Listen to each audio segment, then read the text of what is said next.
Welcome to the Rainmaker Podcast, a show for people who are obsessed with all things marketing. I'm your host, Veronica, Romney, certified master marketer, international keynote speaker, workshop facilitator, and the author of a new book called Identity Marketing. Each week, I interview rainmakers from brands big and small to pull back the curtain on what's actually working in marketing today. We dig into real-life wins and losses and their very real consequences, and get into spicy discussions of marketing controversies and opposing philosophies. This is the real marketing thought leadership you've been looking for in your ears on demand. This is the Rainmaker Podcast.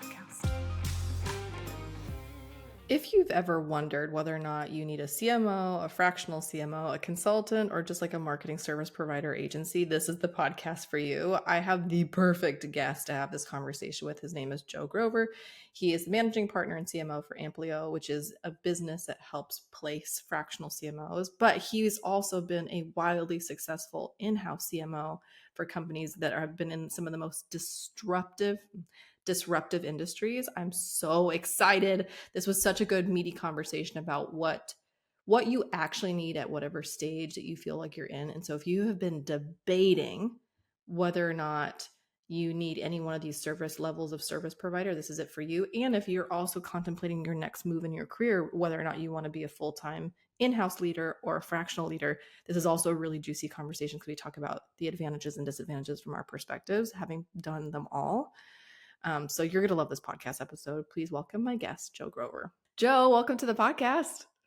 Thank you so much, Veronica. I'm so excited to have you. I'm excited to have you, specifically you, on this subject because it is a hot topic. And I think that there is a lot of debate, even within our marketing industry, of what is. So what I mean by that is, like, how do we at this point, at this moment in this time, 2025, even define what a CMO really is anymore?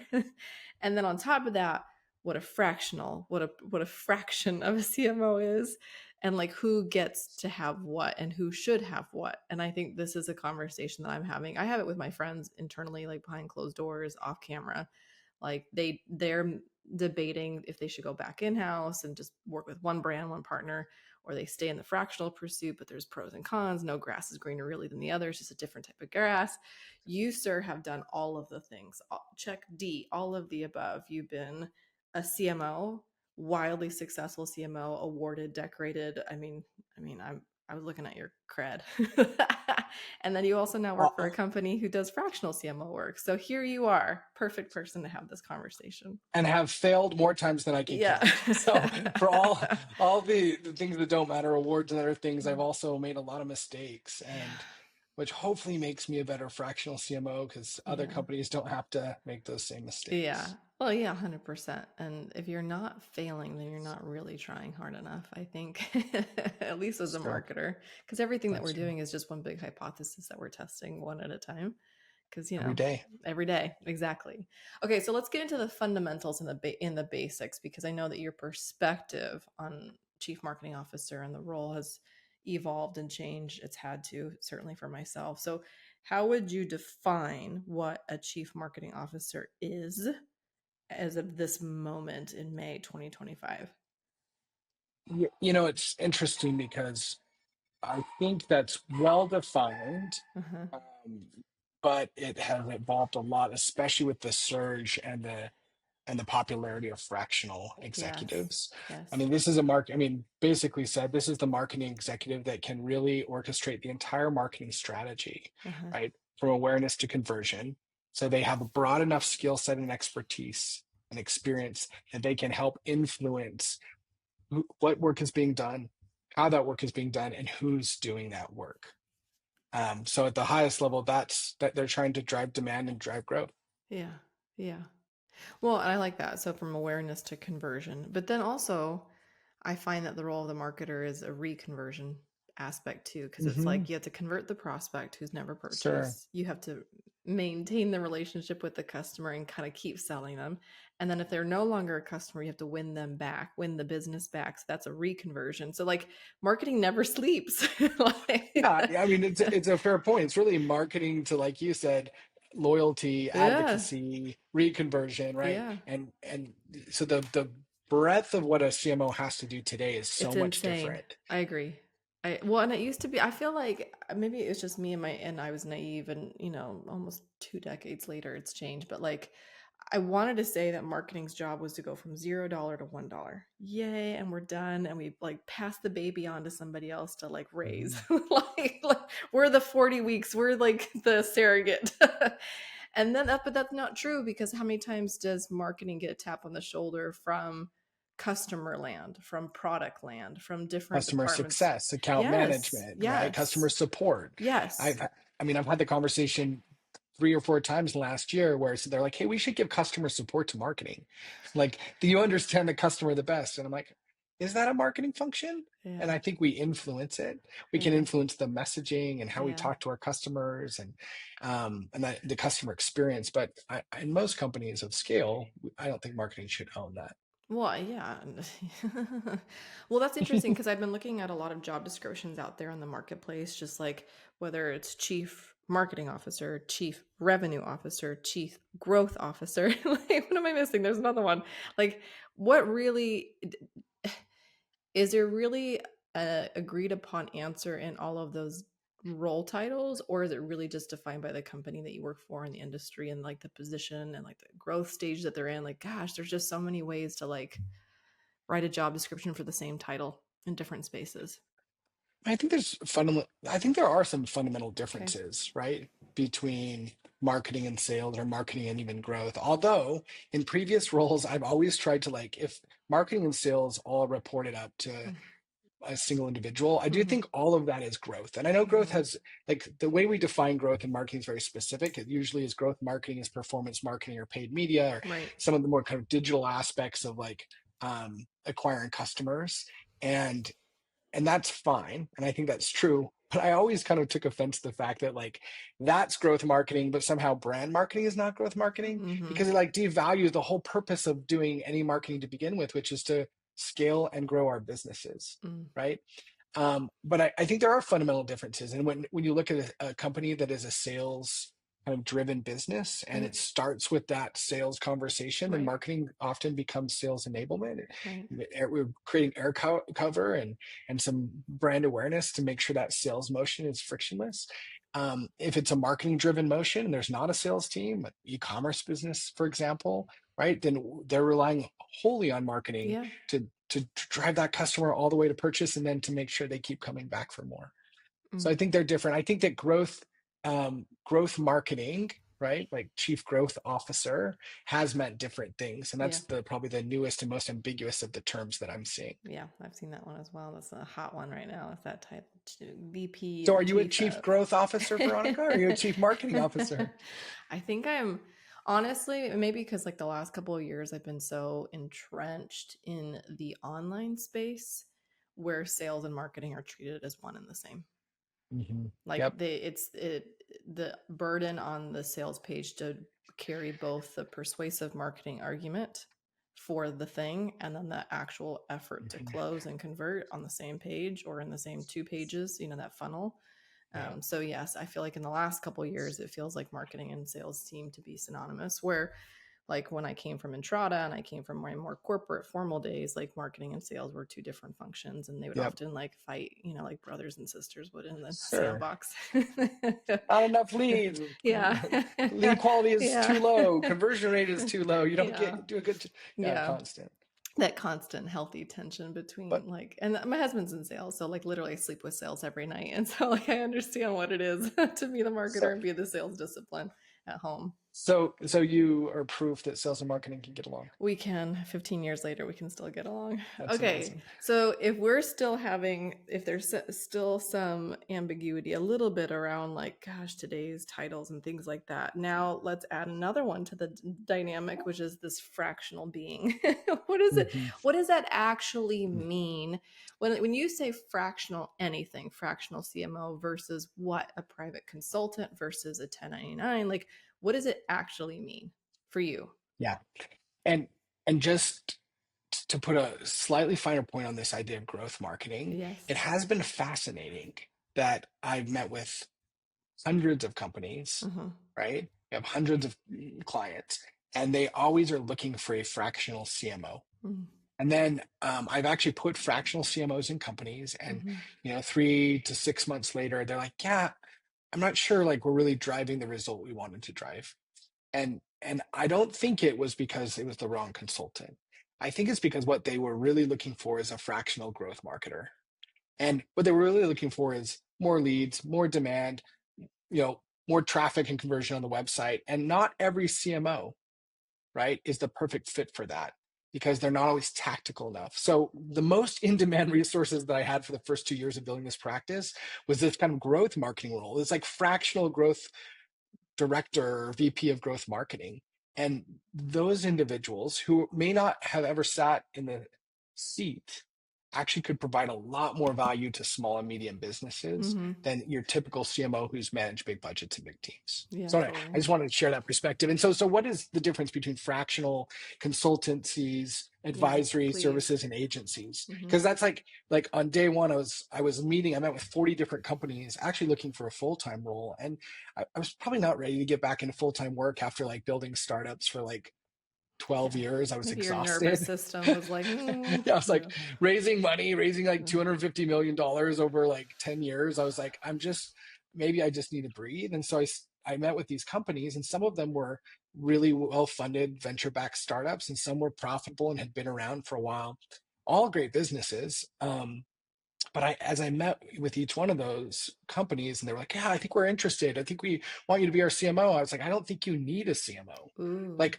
the value that I can provide, I can probably provide in the first 2 or 3 months. Right. And you don't have a big enough team or big enough budget to Yeah. actually execute on the strategy that I might put in front of you, at least not today. Yeah. And so you really need a strong full-time marketing director or a VP of marketing or a growth marketing director or a senior marketing manager. And then we can lay down a foundation and a strategy and the MarTech stack and the analytics and the goals and the plan and the media mix allocation. We can lay that all down, but you don't need me 40 hours a week to do that at this stage. And so I think companies too often hire their first chief marketing officer way too early Interesting. in their evolution. Now, there's a whole nother conversation about titles and what is a CMO versus a marketing manager, and it largely depends on industry and size of the company. So there's a lot of people that have CMO titles that are Shouldn't. CMOs here and would be Yeah. directors somewhere else. Yeah. And so that was my experience. And so when I started thinking about, well, am I an advisor or am I a fractional CMO or am I going to build an agency? I think it comes down to the way, at what level you're integrated into the team. So I think a lot of consultants are project based. They're focused on a kind of a scope of work. They're a brand consultant. So they come in and you're exceptional at this, right? You come in and you have a project and you do this kind of work, and it could be ongoing, but oftentimes there's a very clearly defined output and scope. And we do a lot of this too. Like we're great at building PowerPoint decks, right? And plans for the client to execute.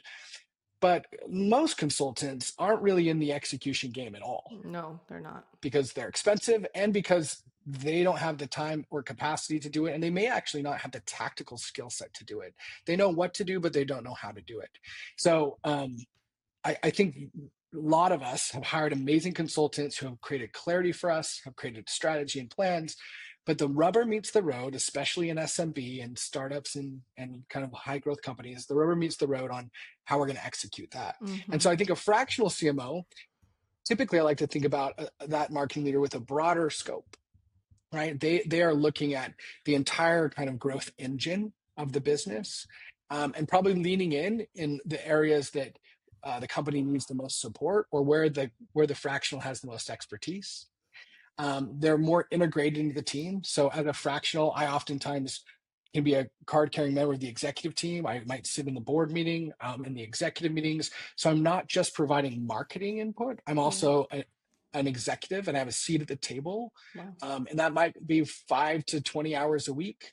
And so I think that's a little different than a traditional consultant. The other thing is, I think the fractional is more responsible for the result than the consultant. Like I feel like the fractional has to be integrated as a member of the team, and they're responsible for the result, which is both good and bad because, as you know, like sometimes marketing can drive that result, and sometimes it's highly dependent on other things: product, sales, market conditions, consumer behavior, and demand. And so that's the difference, I think, between those two. And then you talk about agencies, because agencies give away a lot of strategy for They free, do. which I love. They do. As a CMO, I'm like, they'll show up, and some I know agency owners that are as bright as any fractional CMO that I've ever worked with. They see a broad range of businesses, Yeah. they understand, the entire marketing mix, but oftentimes agencies are purpose built to do one or two things very, very well. So I wouldn't hire my performance marketing or paid media agency that's doing Google and Meta to also be my PR agency typically, or my radio buying agency that's doing traditional local media buys to do my online advertising. So they become very good and experts in kind of one area, and they're largely focused on execution, Right. not strategy. Yeah. They're largely taking cues. So I think that's the difference between those three based on my experience.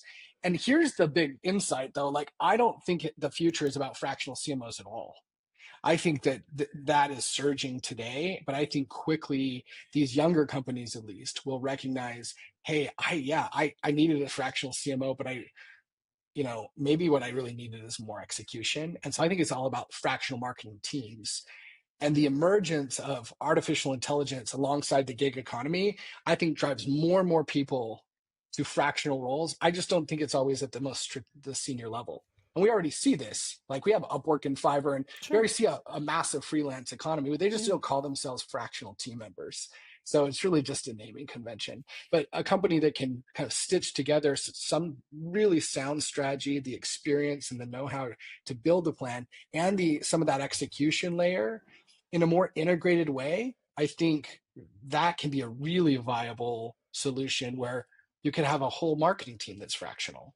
Mm-hmm, mm-hmm.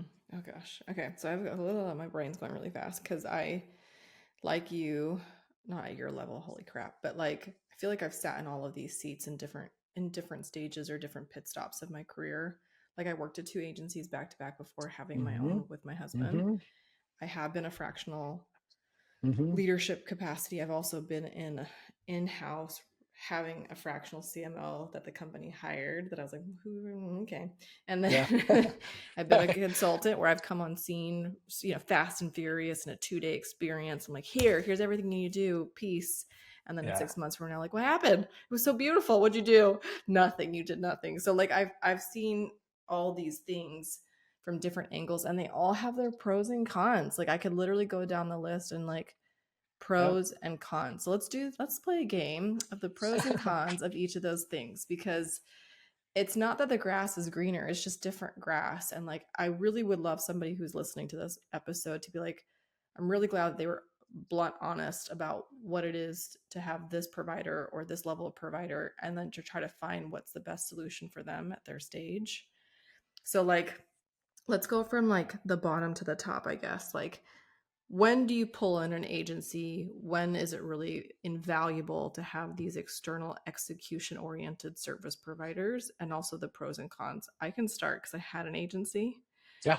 So like I loved agency life. I it's really fun. I remember even being an account executive and having like a portfolio and like I had IMAX and I had Mobile Mini and like as a employee, I was never bored. I felt like I got to be like a little mini expert in all of these different businesses every single day.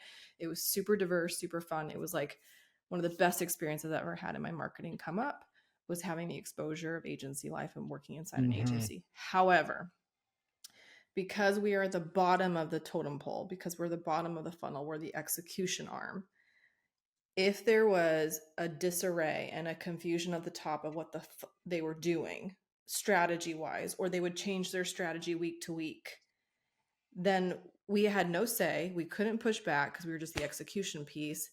And they were making decisions in strategy that we didn't necessarily agree with, but we were hired to do it. And then when it didn't work out because it was stupid strategy in the first place that we're executing, right? Then we would get fired, and you'd just burn through agency after agency after. So that was one of the cons. The other con with agency life, and I say this as a former agency owner, there's only so many services that you can render that you feel like you have control over, but that doesn't always mean the best marketing. Like for example, I think some of the best marketing in the entire freaking planet is just relationship based marketing. Mm-hmm. And it's very difficult for agencies and external partners to do that at scale or to control that, like who you're in the room with and try and like do the Yeah. relationship attack and all these different things. So Yeah. Yeah. Anyways, those are some of my thoughts on agency life. Yeah, I agree. And you're hired. um, and listen, so in full disclosure, right, that like after 2 years, I'm like, hey, I need execution layer because the CMOs need more leverage Uh-huh. and there's gaps in all these teams. And so we went and acquired an agency. So Uh-huh.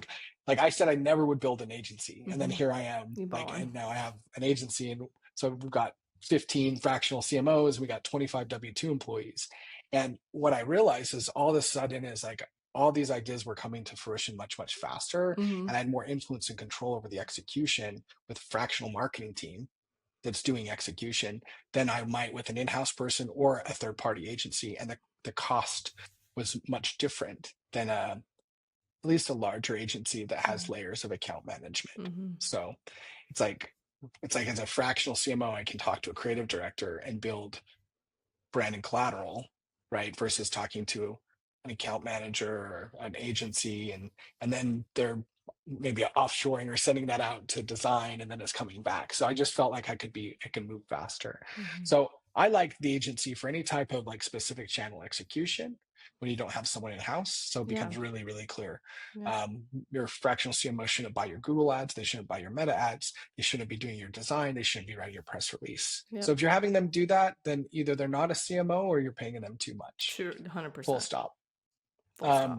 And so any type of like channel execution, I think agency is terrific. I'm not, the interesting thing is I've built, marketing teams in house at at a certain scale. I prefer having full-time employees, but like that creates a bunch of fixed costs, lack of flexibility. Sometimes there's less accountability. You cannot treat your full-time employees the way you can treat your agency partners. I'm not saying like it's just a different level of accountability and expectation. It's And true. so the flexibility you gain early on with an agency is great, but the cost is higher. Like hour for hour, the amount of time they're focused on your business, you are paying more 100%. for that. But you know what's interesting? I thought about this because like I remember when I had my agency, like the burden of leveling up my talent falls upon me when I have outsourcing to, like you said, like paid media company. They do all of our paid ads. Okay, well, the burden of them to stay on top of it is on them. Like you better stay on top of everything, and I don't have to like that's your job. As soon as I brought in that talent and I hired like a $90,000 a year, paid media expert, then the burden of their continuing education and leveling up skills falled upon us to provide. So I was still then paying for them to go like to these, conferences or attend, buy these courses or buy these, like, it just is very interesting. Like sometimes I think with agencies, they can level up faster versus sometimes when you bring them in-house, and if you're a CMO that didn't come up specifically with paid media, you're like, oh crap, how much can I help this person level up? Yeah. Right. And they're getting 100%. stagnant just sitting here not having exposure to other brands either. I think it's the biggest advantage of fractional and agencies. Yeah. Is like as a fractional, you learn more and work on more projects and companies in a week than you would in a year. The exposure, and so it rapidly, especially with marketing that's changing so quickly. Yeah. I'm having a conversation in the morning with a client in a different industry, but solving a similar problem as the problem I'm solving in the afternoon. And the application of that learning in real time is so valuable. Is it worth the premium you pay for fractional? Only a founder can answer that. But for certain businesses, 100%. And you have the flexibility, like having like hired a bunch of people and fired a bunch of people. I've had to lay off a bunch of people as businesses ebb and flow and contract and markets shift underneath our feet. Like the flexibility you gain on a month to month with an agency or a freelancer or a fractional CMO is really powerful. If you get it wrong and you hire a CMO at $250,000 or $300,000 a year, right? And it probably, you made this huge commitment and they onboard, they ramp up, it's 6 months in, it's 10 months in, now you're 12 months in, you're like, crap, like this isn't, it's not the right one. The cost of that is so high. And the tenure of the CMO is the shortest in the C-suite. Like we know that CMOs, it still is. It still is. I mean, and it's because founders and CEOs do not trust marketing. They don't trust their CMOs. It feels like voodoo magic to so many. That's funny. And so they lose trust, they lose Ugh, confidence, and then they're talking to me or another fractional. They're like, hey, I'm not sure. And these are really intelligent, skilled marketers, but yeah. getting it wrong is so expensive. Well, and I've seen some statistics that was like to replace somebody like that costs you another 2 to 3x what they cost in the I know. first place. It's just insane. And there's a lot of CMOs. Like I did a LinkedIn post a couple weeks ago that was like Burger King doesn't have a CMO. There's like a whole bunch of companies, big companies that Yeah. are like CMO vacant right now, which is really fascinating. Mhm. So it's a yeah, we are getting squeezed. Okay, so now let's talk about the difference between a consultant versus like a fractional CMO that's on the scene a little bit longer, tends to be on the scene longer than just a consultant. Like, and I'll just speak from my experience. I do love being a consultant that kind of like hit it and Me quit too. it. So it's like dating. Like I like there is something really rewarding about like just I mean drowning in your client, like diving into all things client for like weeks and then coming in on site presenting over the course of 2 3 4 5 days, whatever, like here is it, this is what you want, and this is exactly what's good, this is the plan to take you from 50 million to 100 million, boom. Okay, love you guys so much fun. I'll talk to you in a couple months from now basically, like, and there's some trail off, but like the discouraging part, so it's fun to do it, and then the discouragement for me in that position is that when I do follow up a couple months or a couple weeks or whatever down the road and all of that momentum died, it never transferred from that big beautiful rented boardroom or Oh, co-working space back into like the 9 to 5 Monday through Friday office, because they didn't have any marketing talent to like catch all of this genius strategy and plan that everybody felt so good about in a boardroom. So that's the hard thing. I don't know if you have felt the same, where you're like, where did my beautiful always. plans go? Yeah, and I feel responsible. This is Yeah. the hardest thing, is because I feel responsible, because then they're like, well, the plan didn't work. And I'm like, Yeah. was it the plan?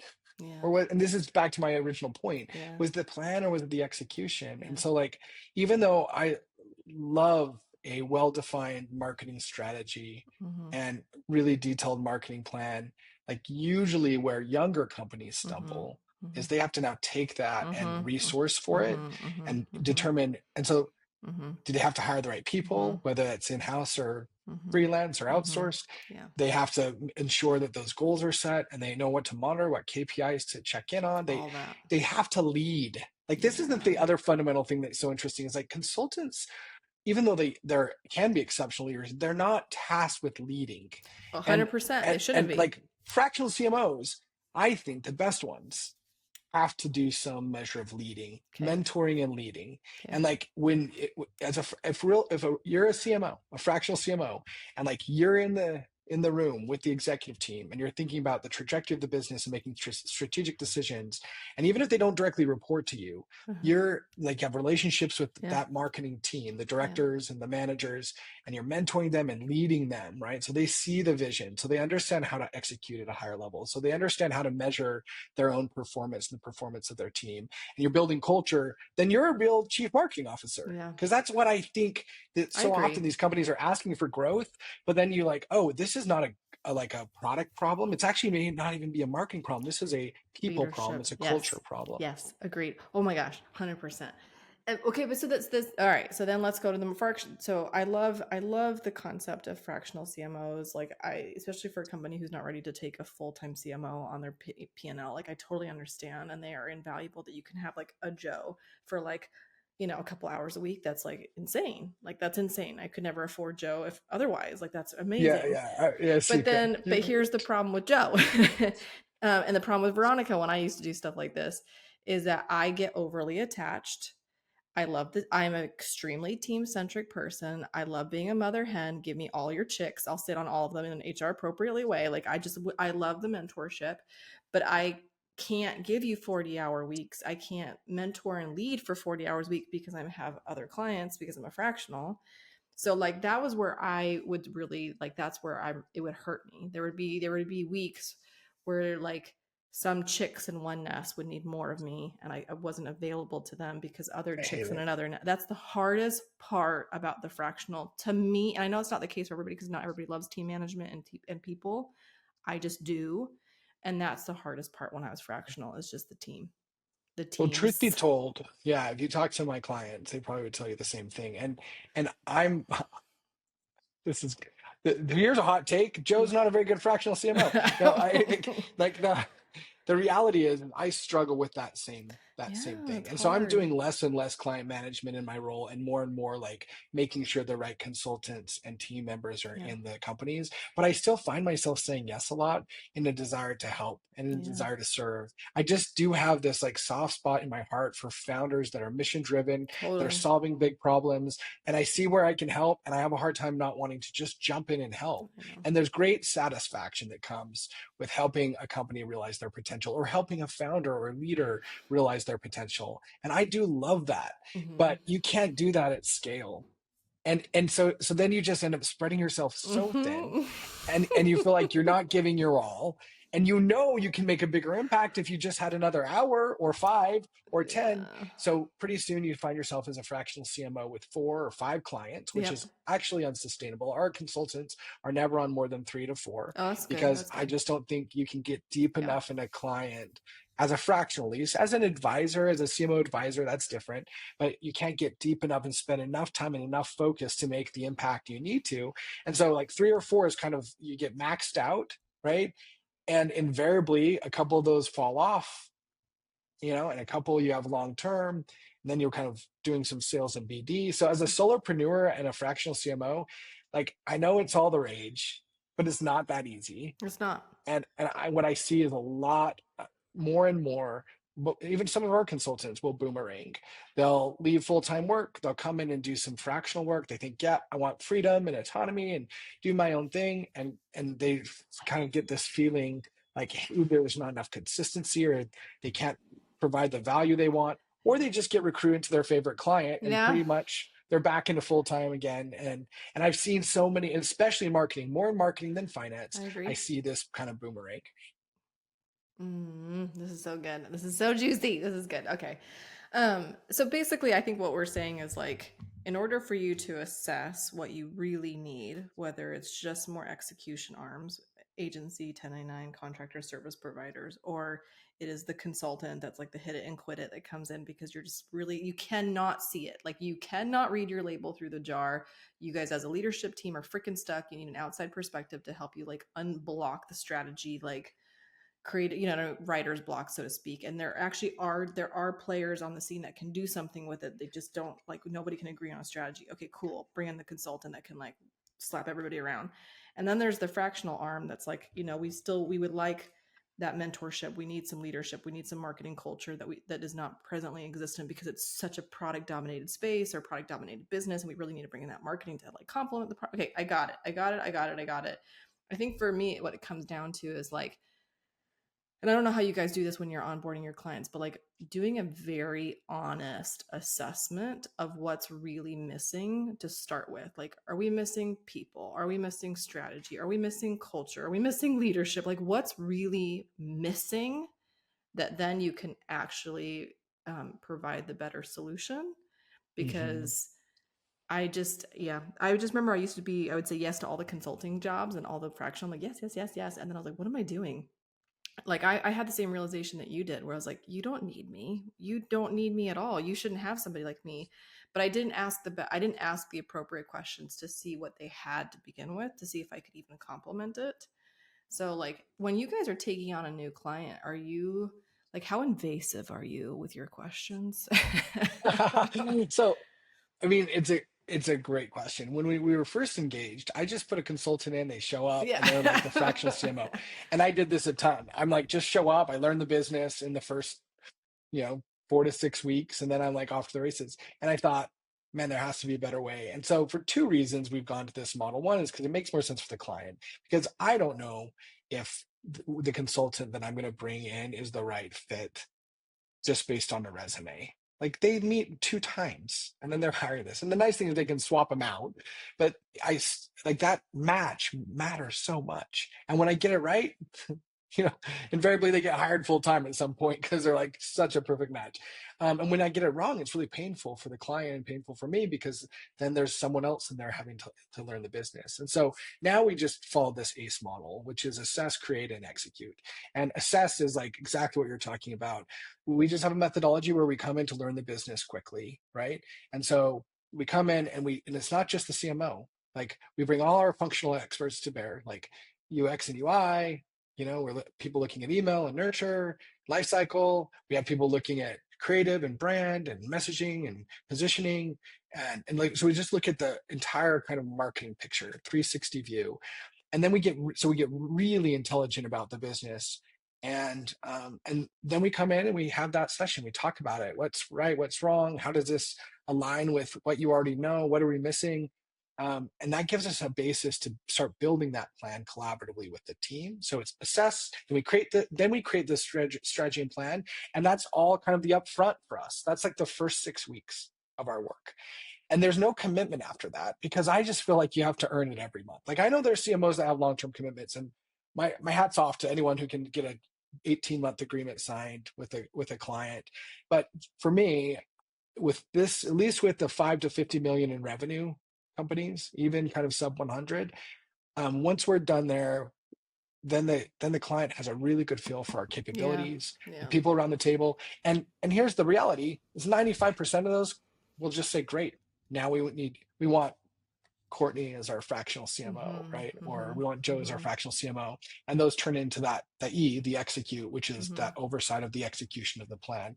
So that's how we always operate. I'm sure most fractionals operate that way, but I would say that it's rare now for us to just show up and get to work without doing that upfront work. Yeah, you have to. You have, like, literally, you have to empty out the closet, and it's uncomfortable. And it can be very uncomfortable for some companies too, because it's like, okay, let's just take out everything out of your marketing closet. Like, what's happening here? What have you hidden? Like, where's the dead bodies? Like, what's going on? Yeah, the VP of marketing who's in the seat, knows this business way better than you do. Yeah. They really love the idea that someone's going to come and scrutinize their work. So part of being a good fractional is also disarming like any type of tension and helping those internal teams realize that you're an amplifier and you're like there to support, not to audit. Right. I call it an assessment, not an audit, because I'm not here to tell you everything you're doing wrong. I like that. I'm here to tell you all the things you're doing right, plus some things that you can add to your current strategy. And that's a skill set that the best fractionals have. Otherwise, you don't get the insight, you don't get the support. And guess 100%. What? Why does it fall down? Why does it not work? Because of execution. 100%. If the people that are executing aren't bought in, they might as well not even hire you. 100%. We're gonna loop almost like a callback to the very beginning of our conversation, because we mentioned failure, and we're talking about a little bit right now, which is just this like emotional fortitude, or emotional, like the EQ, right? That emotional maturity. The longer that I've been doing this work in all of the roles that I've possessed, whether it's an agency or service provider, consultant, a fractional, an all-in person, like, I didn't realize when I was 20 years old, coming out of BYU at Ancestry.com, how much like psychology and therapy were going to aid me in my career personally, but also like from a client management standpoint or an internal leadership standpoint. Like the higher you go, the more advanced and expertise that you gain, and the more that you climb that ladder in your career, the more and more I realize it's like I have to almost be as equipped to read the emotional well-being of the person across from me than just being really brilliant at marketing strategy. Because like the longer I do marketing, the more purist I've become. Like, great marketing is more pure than not, and we're the ones overcomplicating it half the time. But it's the people around you that you have to get buy-in, that you have to persuade and motivate without deflating, but also be like equal parts, like, forthright diplomatic, and also like hold some softness at the same time when they need to, you know what I mean? How much have you noticed in your own leadership capabilities that your own evolution and maturity when it comes to like managing others, but also in the same process managing yourself? I know it's like a big question, but like it's a big deal.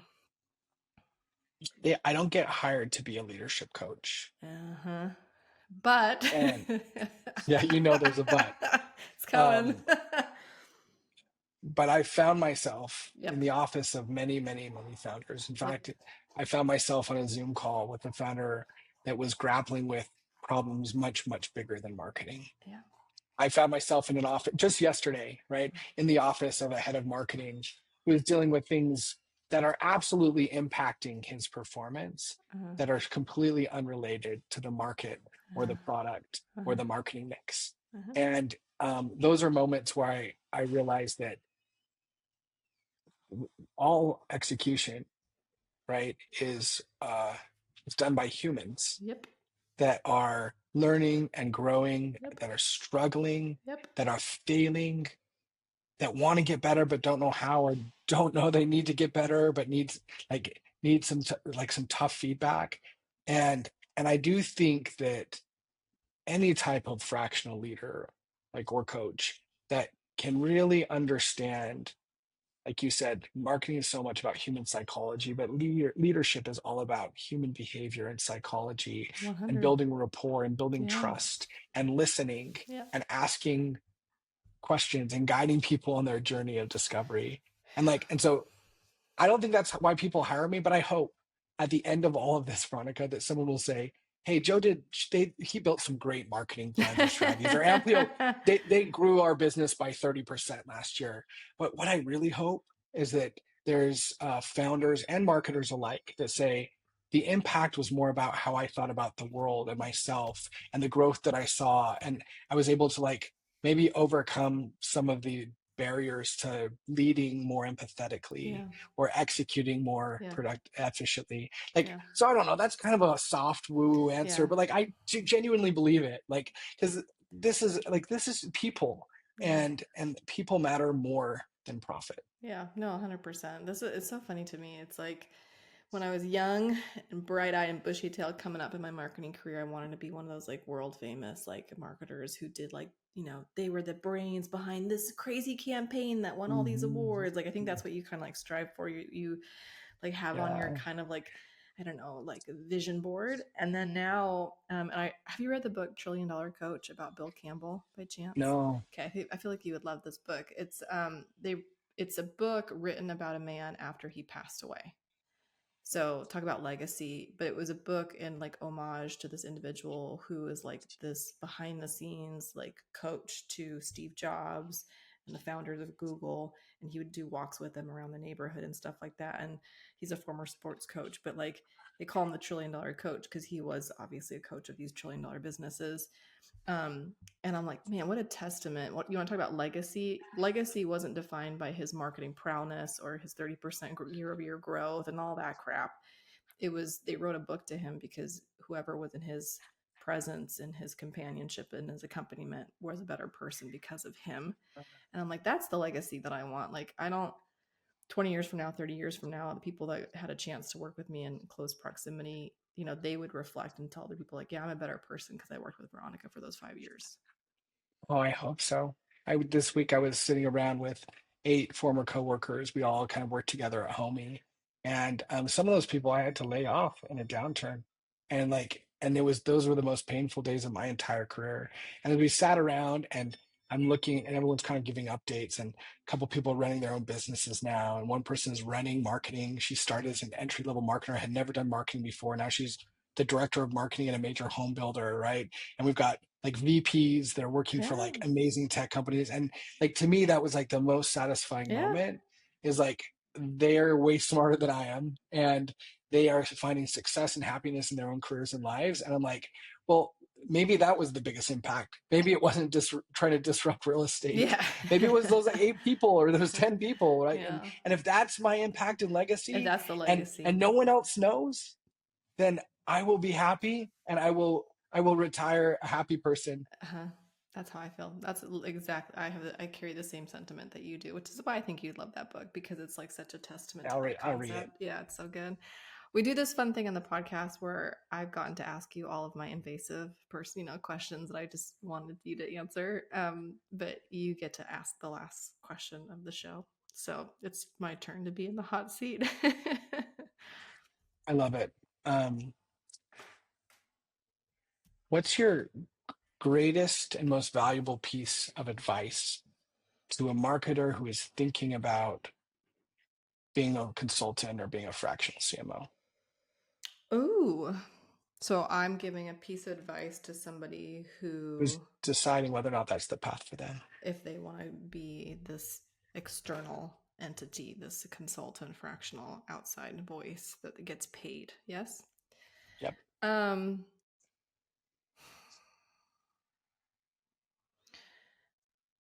the thing that keeps screaming to the forefront of my mind is boundaries. When you work for somebody, the rules are kind of written before you even get there in many ways, like what the expectations are. Okay, you're going to work here. Like my sister is literally starting a new job on Monday, and they just emailed her onboarding paperwork that's like, you work from 8 to 5, you have an hour lunch. Like the rules are set for you in many, many, many ways. As soon as you go out and do your own thing, you set your own rules. And you have to set rules. And when I say rules, it's really just like boundaries for yourself and for like your relationships with these contracts, with these clients. And when I first did it, I did not know that talent. I didn't have that ability. I just felt like, to be the best consultant, I always had to be available.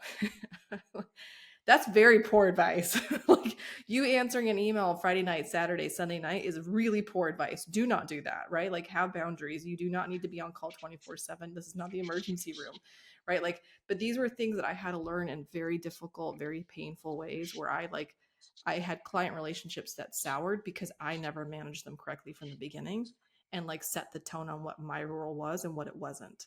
And so that's the thing that like kind of what this whole conversation, this whole podcast is like, what is it and what is it not? And so when you're going out there and you're wanting to be a consultant or a fractional anything, you are in a position for the very first time to define who you are and not be defined by something else. Like, no one's giving you a job description as if you were working for someone, right? You have to write your own job description. You have to have your own like tight kind of boundaries of your role, your function, the contract, because that is also a thing.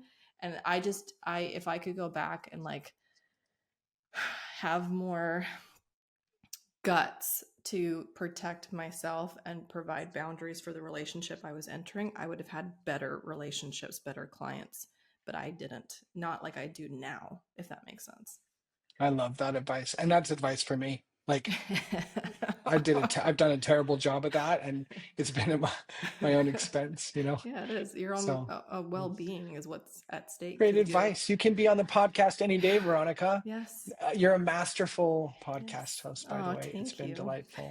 Thanks, Joe. Thanks. And by the way, just so everybody knows, the reason that I have Joe on the podcast is because I messaged our mutual friend, speaking of homie, I messaged Johnny Hanna, who we both love dearly. And I was like, tell me about Joe. Somebody told me about Joe. Tell me about Joe. And he goes, Joe is my favorite coworker partner I've ever had. I was like, first of all, he's worked with me. So I was like, damn it. Like, but that's what he said. Joe is my favorite coworker and partner I have ever had. If that's not a testament, sir, to your own legacy, oh my gosh, please. So Johnny thank you. I'll Venmo him after this. So thank you. Well, Joe, thank you so much for being on today's Rainmaker podcast. My pleasure. Thanks for listening today. If you've loved what you heard, make sure to rate the show, subscribe, and leave a review. It helps us get the Rainmaker podcast in front of more passionate marketers just like you. And if you're ready to transform your marketing from buy this to be this, pick up my new identity marketing book available on my website at veronicaromney.com. Until next time, my friends, keep making it rain.